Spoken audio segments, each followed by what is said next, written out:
जय संविधान, जय भीम, महात्मा गांधी की जय, गोडसे मुर्दाबाद। देखिए, बिहार चुनाव जैसे-जैसे पास आता जा रहा है, कुछ चीज़ें बिल्कुल क्लियर होती जा रही हैं और 14 नवंबर को पता चल जाएगा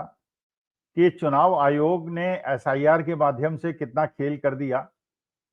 शाम को 5 बजे के बाद एडिशनल 10% वोट डलवा के कितना खेल करेगा और जब स्ट्रांग रूम में ईवीएम चली जाएँगी, तो वहाँ पर जब काउंटिंग के लिए वो ईवीएम लाई जाएँगी, तो उसमें 100% चार्ज बैटरी कितनी मिलेंगी, ये तो चुनाव आयोग की तरफ से जो होगा, उस पे भी निगाह रहेगी। लेकिन अभी हम लोग फिलहाल कंसंट्रेट करते हैं जो फिज़ा है, जो रिस्पॉन्स है, जो जनता का और जो वहाँ की सोशल इंजीनियरिंग की इक्वेशंस हैं, उनसे हम लोग क्या निष्कर्ष निकाल सकते हैं। देखिए, तेजस्वी यादव इस बात को समझ गए हैं जब हम लोगों को ये पता चला कि गुजरात के 10 सीनियर ऑफिसर्स को, आईएएस ऑफिसर्स को बिहार के अंदर भेजा गया है, तभी हम लोगों के कान खड़े हो गए थे। ये सोचने लगे थे कि गुजरात से ही 10 आईएएस अफसर बिहार क्यों भेजे जा रहे हैं। अगर तमिलनाडु से, बंगाल से, तेलंगाना से, कर्नाटका से, जम्मू एंड कश्मीर से, हिमाचल प्रदेश से भी आईएएस अफसर भेजे जा रहे होते, तब तो ये समझ में आता कि गुजरात से भी आ रहे हैं तो क्या बड़ी बात है। लेकिन अभी वो आंकड़े हमारे सामने नहीं आए हैं कि स्टेट से कितने ब्यूरोक्रेट्स को वहां डेपुटेशन पे चुनाव प्रक्रिया में भाग लेने के लिए भेजा गया है। लेकिन अगर गुजरात के ही लोगों को ज्यादा भेजा गया है, तो इसका मतलब कुछ न कुछ मामला गंभीर तो है और ज्ञानेश कुमार गुप्ता जी कुछ खेल करने का प्रयास कर रहे हैं। लेकिन तेजस्वी यादव ने भी जो चेतावनी दी और बड़ी खुली चेतावनी दी, खुले मन से दी, लाखों लोगों के सामने दी। उन्होंने कहा जो ये अधिकारी संविधान के प्रति जिन्होंने निष्ठा की कसम खाई है, अगर ये बेईमानी करेंगे तो इनको इतना ऐसा दंड मिलेगा कि ये जिंदगी भर नहीं भूलेंगे। और मानी बात है कि अगर तेजस्वी यादव कल मुख्यमंत्री बनते हैं, तो उसके बाद जिन लोगों ने बिहार के अंदर आके लोकतंत्र से खिलवाड़ किया है, उनकी हालत तो गंभीर होगी। ये शायद अधिकारी समझें या ना समझें, उस समय केंद्र सरकार उनको बचा नहीं पाएगी, गुजरात सरकार उनको बचा नहीं पाएगी। लेकिन चलिए, ये भी तेजस्वी यादव ने कहा कि हमारे हर पोलिंग बूथ के बाहर वीडियोग्राफी हम करेंगे, जिसको कानूनी रूप से नहीं रोका जा सकता, और हम इस बात से निगाह रखेंगे कि वहां पे लाइन लगी है 5 बजे के बाद की नहीं, और हमारे स्ट्रांग रूम के बाहर लोग बिल्कुल जनता बैठी रहेगी और ये देखेगी कि हेरा फेरी ना हो पाए। लेकिन चलिए, तकनीकी रूप से जो चुनाव आयोग करेगा वो तो करेगा ही करेगा। इसीलिए उसने अनाउंस भी कर दिया बिहार चुनाव संपन्न होने से पहले ही कि 13 स्टेट्स के अंदर वो करीब करीब 50 करोड़ लोगों का एसआईआर अगले 2-2.5 महीने में कर देगा, 3 महीने में कर देगा, और जो उसने बिहार के अंदर एक्सपेरिमेंट किया उसको आगे बढ़ाएगा। लेकिन बिहार के अंदर से जो ट्रेंड पता चल रही है, देखिए, पहला तो मुझे ये आभास हो रहा है कि अगर हेरा फेरी चुनाव आयोग 10% से ज्यादा करा ले गया, तब तो महागठबंधन की सरकार नहीं बनेगी, एनडीए की सरकार बन जाएगी। लेकिन अगर 10% से कम की हेराफेरी हो पाई, तो महागठबंधन की सरकार बनेगी। देखिए, जो भारतीय जनता पार्टी और चुनाव आयोग करता है, वो करता ये है, उसे कुछ सीटें पता हैं कि 70-80 सीटें ऐसी हैं जहां पे लीड 25-30 हजार से ज्यादा की होगी, और वहां हेरफेर करके वो चुनाव महागठबंधन को नहीं हरा सकते। उन्हें यह भी पता है कुछ सीटें ऐसी हैं 70-80 जहां पे एनडीए को नहीं हराया जा सकता, वहां भी हेरफेर करने का कोई फायदा नहीं। अब जो 100 सीटें बचती हैं, जहां पे मार्जिनल जीत और हार होती है, 5,000, 2,000, 6,000 वोटों से हार जीत होती है, वहां अगर 15,000 का हेरफेर कर दिया जाए तो उनको जीतने की संभावना होती है, और वहीं हेरफेर कराई जाएगी, जैसे महाराष्ट्र और मध्य प्रदेश में भी, हरियाणा में भी वहीं कराई गई थी, जो उन्हें पता था कि मार्जिनल सीट्स कौन सी हैं जहां थोड़े से वोटों के ऊपर नीचे होने से जीत और हार होती है। लेकिन हेरफेर कितनी होगी इस बात पे डिपेंड है। लेकिन जो ट्रेंड दिख रहा है वो ये दिख रहा है कि महागठबंधन की रैलीज में लाखों की भीड़ आ रही है, और जो आलोचना कर रही थी गोदी मीडिया के राहुल गांधी क्यों नहीं गए हैं और राहुल गांधी को तेजस्वी यादव क्यों आइसोलेट कर रहे हैं और नेग्लेक्ट कर रहे हैं, वहां देखा गया उनके बीच की केमिस्ट्री, और जिस प्रकार से प्रियंका गांधी भी मैदान में उतर आई हैं और राहुल गांधी तेजस्वी यादव के साथ घूम रहे हैं, और जिस प्रकार से हर मीटिंग के अंदर एक नए राजनीति में उभरते हुए सितारे आईपी गुप्ता अपना ओजस्वी भाषण दे रहे हैं और हर मीटिंग के अंदर वो मौजूद हैं। उनसे जो निष्कर्ष निकलता है वो ये निकलता है कि आज के तारीख में करीब 15% की लीड महागठबंधन के पास है और अगर 10% की भी हेराफेरी होते हैं तो महागठबंधन को 200 सीटें मिल जाएंगी। चलिए बाद में क्या होगा, तेजस्वी यादव की जो चेतावनी है उसका कितना असर होगा, अधिकारी कितना वर्जन करेंगे बेईमानी करने का, लेकिन वो तो बाद में पता चलेगा, 14 नवंबर को पता चलेगा। लेकिन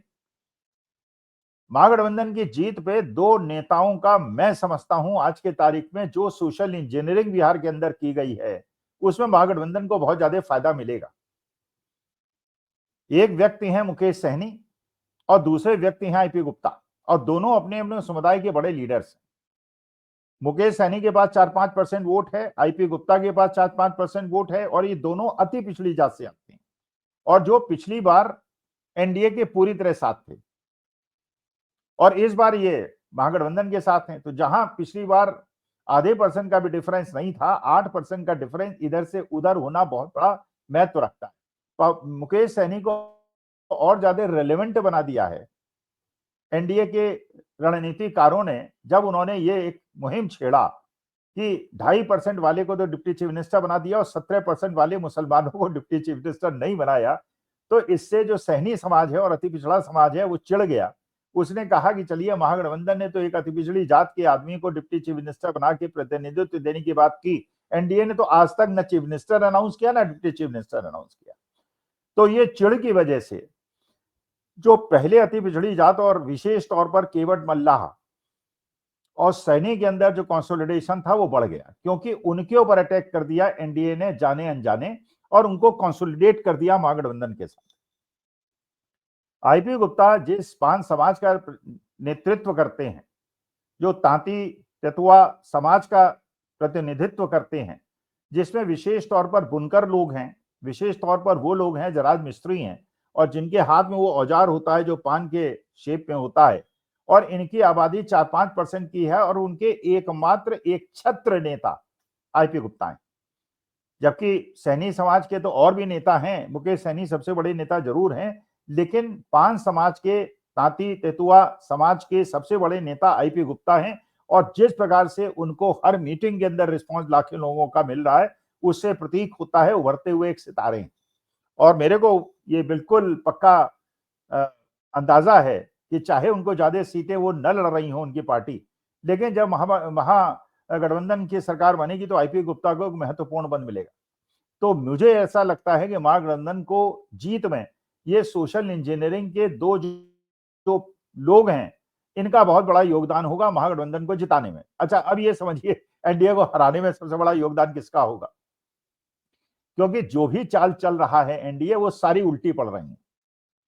योगी आदित्यनाथ को भेजा गया था वहां पे हिंदू मुसलमान करने के लिए और ये सोचा गया था कि हिंदू कंसोलिडेट हो जाएगा, जबकि उन्हें ज्ञान होना चाहिए था कि जब वहां पे यादव समाज पूरी तरह से महागठबंधन के साथ है, पान समाज पूरी तरह से महागठबंधन के साथ है, जब वहां पे सहनी समाज मल्लाह समाज पूरी तरह से महागठबंधन के साथ है और भूमिहारों के भी बड़े बड़े नेताओं को महागठबंधन में लेके उनके अंदर भी सेंध लगा दी गई है और जहां पे बिहार के दो सबसे बड़े राजपूत नेता जो भारतीय जनता पार्टी के सिटिंग मेंबर ऑफ पार्लियामेंट हैं, उन्होंने भारतीय जनता पार्टी के खिलाफ बोलना शुरू कर दिया है। ऐसे समय में हिंदू कंसोलिडेशन की बात भूलकर मुसलमानों के अंदर मत विभाजन का प्रयास करना चाहिए था, लेकिन उन्होंने 17% लोगों को टारगेट करके जो वो ओवैसी साहब हैं उनकी चालों को विफल कर दिया और जो ओवैसी साहब चाहते थे कि वो एनडीए के खिलाफ लड़ाई दिखाकर मुसलमान समाज में मुसलमानों की हितों की बात करके एग्रेसिवली करके वोटों को काट पाए, उसको भी विफल कर दिया। तो मुसलमानों को तो पूरी तरह से कंसोलिडेट कर दिया। आज के तारीख में अगर आप देखेंगे सीमांचल के अंदर जहां पिछली बार ओवैसी साहब की पार्टी को बहुत ज्यादा वोट मिला था, इस बार मुस्लिम कंसोलिडेशन एक तरफ है, पूरा एकजुट पड़ रहा है और इसके बाद जो अति दलित अति पिछड़ी जात के अंदर राहुल गांधी ने अपने लिए सहानुभूति एकत्रित की है, तो एक तो योगी आदित्यनाथ ने वहां जाके भारतीय जनता पार्टी का कबाड़ा कर दिया। इसके बाद रेखा गुप्ता जो दिल्ली के चीफ मिनिस्टर हैं, उन्हें मुझे यही नहीं आज तक समझ में आया कि मोदी जी ने उनको मुख्यमंत्री क्यों बनाया है। लाइमलाइट में आई, मुख्यमंत्री बन गई, झुग्गियां तोड़नी शुरू कर दी दिल्ली के अंदर। छठ पूजा के अंदर उन्होंने कृत्रिम तालाब बना दिया मोदी जी के स्नान करने के लिए, जबकि स्नान थोड़ी किया जाता है, छठ के अंदर पूजा अर्चन किया जाता है, पति पत्नी दोनों साथ करते हैं। और बाद में जब इसका रहस्य का उद्घाटन हुआ तो उसके बाद मोदी जी ने भी अपनी यात्रा छठ की जो स्नान करने की थी उसको टाल दिया। और जब वो बिहार की यात्रा में गई रेखा गुप्ता, तो वहां जाके उन्होंने कहा कि बिहार की ये दुर्दशा किसने की है, पिछले 15-20 साल से किसका शासन है, उनसे जवाब आपको मांगना चाहिए। और रेखा गुप्ता जी ने इतना ही अध्ययन नहीं किया। ये 15-20 साल से तो वहां पे ज्यादातर समय में बीजेपी और जेडीयू की सरकार थी, तो अपने ही सरकार को कोसते हुए उस व्यक्ति को मोदी जी ने दिल्ली जैसे इंपॉर्टेंट प्रदेश का मुख्यमंत्री बनाया, जहां पे आज कूड़े के ढेर लगे हुए हैं,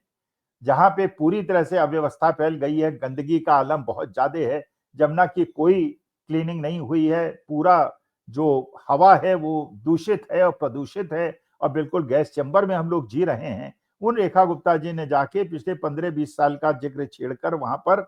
बिल्कुल एनडीए की वाट लगा दी है। अब इसके बाद जो सबसे बड़े नेता एनडीए के हैं, जिन्होंने एनडीए की ऐसी की तैसी कर रखी है, वो गिरिराज सिंह है। वो भी कभी घूंघट की बात करते हैं, कभी वो मुसलमानों के वोट नहीं चाहिए, कभी हराम नमक हलाल की बात करते हैं। तो उसके माध्यम से जो मुसलमानों के अंदर डिवीजन जेडीयू करा सकता था, उसने भी कम सीटें देकर, केवल 4 सीटें मुसलमानों को देकर उनसे भी पल्ला झाड़ लिया है। ओवैसी साहब को इन लोगों ने, योगी आदित्यनाथ और गिरिराज सिंह ने विमुख कर दिया है कि आप जाइए और महागठबंधन को पूरी तरह से अपनी रक्षा कराने के लिए वोट कीजिए, और ओवैसी साहब की तरफ मत जाइए, जेडीयू की तरफ मत जाइए। तो मुझे लगता है कि जो रिजल्ट आने वाला है 14 नवंबर को, अगर उसमें चुनाव आयोग बेईमानी बहुत ज्यादा नहीं करा पाया, तो जीत में आईपी गुप्ता और मुकेश सहनी का बहुत बड़ा योगदान महागठबंधन की तरफ से होगा, और एनडीए की हार में रेखा गुप्ता का, योगी आदित्यनाथ का और गिरिराज सिंह का बहुत बड़ा हाथ होगा। अगर मोदी जी बिहार इलेक्शन के बाद इन तीनों को पदों से मुक्त करके इनको सीनियर सिटीजन कैटेगरी में भेज के और मार्गदर्शक मंडल में भेज देंगे, तो मेरे ख्याल से भारतीय जनता पार्टी के लिए ज्यादा हितकारी होगा, वरना आगे ये भारतीय जनता पार्टी का और ज्यादा नुकसान कराएंगे। नमस्कार, धन्यवाद और प्रणाम।